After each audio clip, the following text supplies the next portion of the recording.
ஆனந்தி, நீ பேசுறதெல்லாம் கேட்டா எங்க நீ கடைசி வரைக்கும் இப்படியே இருந்துருவியோன்னு பயமா இருக்குடி. தயவு செஞ்சு அன்பு கிட்ட பேசு. அவரு கண்டிப்பா உன்னை விட்டு கொடுக்க மாட்டாரு. புரிஞ்சு பாரு. இதத்தான் நானும் 2 நாளா சொல்லிக்கிட்டு இருக்கேன். இவதான் புடிவாதமா முடியாதுங்கறா. நான் என்ன சொல்றேன்னு உங்க யாருக்குமே புரிய மாட்டேங்குது. என் இடத்துல இருந்து பார்த்தாதே அந்த வேதனை உங்களுக்கு புரியும். ஆனந்தி,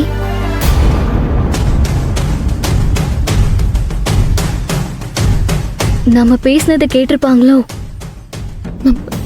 மேடம், உன்கிட்ட கொஞ்சம் தனியா பேசணும். வா. என்ன விஷயம் மேடம்? சொல்றேன், வா. பாடன் மேடம் எப்ப வந்தாங்க? எல்லாத்தையும் கேட்டிருப்பாங்களா? ஆனந்தி எங்க கூட்டிட்டு போறாங்க?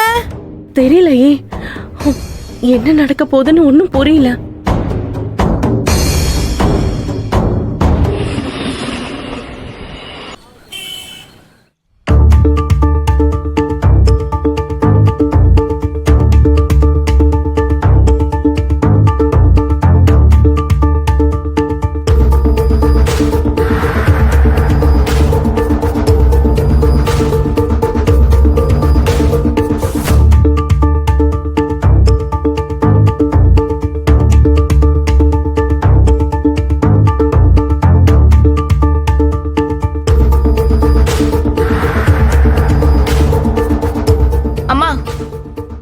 நேரமா வீட்டுக்குள்ள இப்ப இங்க வந்து நடந்துட்டு இருக்கியா?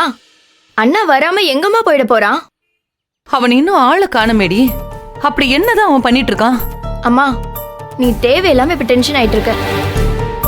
நீ நடந்துட்டு இருக்கிற நேரத்துக்கு அப்படியே ஹாஸ்டலுக்கு போய் ஆனந்தி கிட்டே இந்த கல்யாணத்துக்கு சம்மதமா இல்லையான்னு கேட்டுடலாம்ல. பின்ன என்னம்மா, ஒரு போன் பண்ணி விஷயத்த ஆனந்தி கிட்ட சொல்லாம அண்ணா கிட்ட சொல்லி அண்ணா கேட்டு வந்துதான் சொல்லணும்னு ஏமா அடம் பிடிக்கிற?